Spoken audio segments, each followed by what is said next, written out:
Hey everyone, so welcome back to my mini vlog. আজকে আমি এরকম লাল পরি সেজে কোথায় যাচ্ছি বলো তো? আর এমনিতে তোমরা সবাই জানো যে আমার রেড ফেভারিট কালার। আর জানো তো আমি হেড টু টু পর্যন্ত পুরো ম্যাচিং করতে পারি রেড কালার দিয়ে। মানে আমার কাছে এত পরিমাণে রেড কালারের জিনিসপত্র অ্যাক্সেসরি আছে।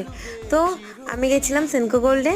সেটা হলো আমার স্যালারির টাকা দিয়ে আমি কিছু জিনিস কিনতে, যেটা হলো ফার্স্ট টাইম ডায়মন্ড পারচেস করবো। বিকজ আমার ডায়মন্ড না একদমই ভালো লাগতো না, বাট রিসেন্টলি মনে হলো একটা ডায়মন্ডের নোসপিন অন্তত পরি, দেখি কেমন লাগে। আর যেহেতু আমার বার্থডে মান্থ চলছিল, তো 50% মেকিং চার্জে অফ পেয়ে যাবো, তাই চলে গেছিলাম। ভাবলাম মাকে একটু সারপ্রাইজ দেওয়া যাক।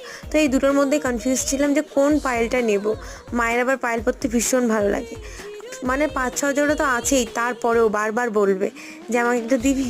এখানে না আমার ঘাবড়াট হচ্ছিল যে সারা মাসের প্রায় 70% টাকা আমি এখানে ইনভেস্ট করছি। তো নিজের টাকায় মাকে কিছু গিফট করা আমার কাছে সত্যি ভীষণ ভালো লাগছিল। আর মা তো দেখে পুরো সারপ্রাইজ হয়ে গেছিলো। তো তোমাদের কেমন লাগলো ভিডিওটা অবশ্যই কমেন্ট করে জানিও।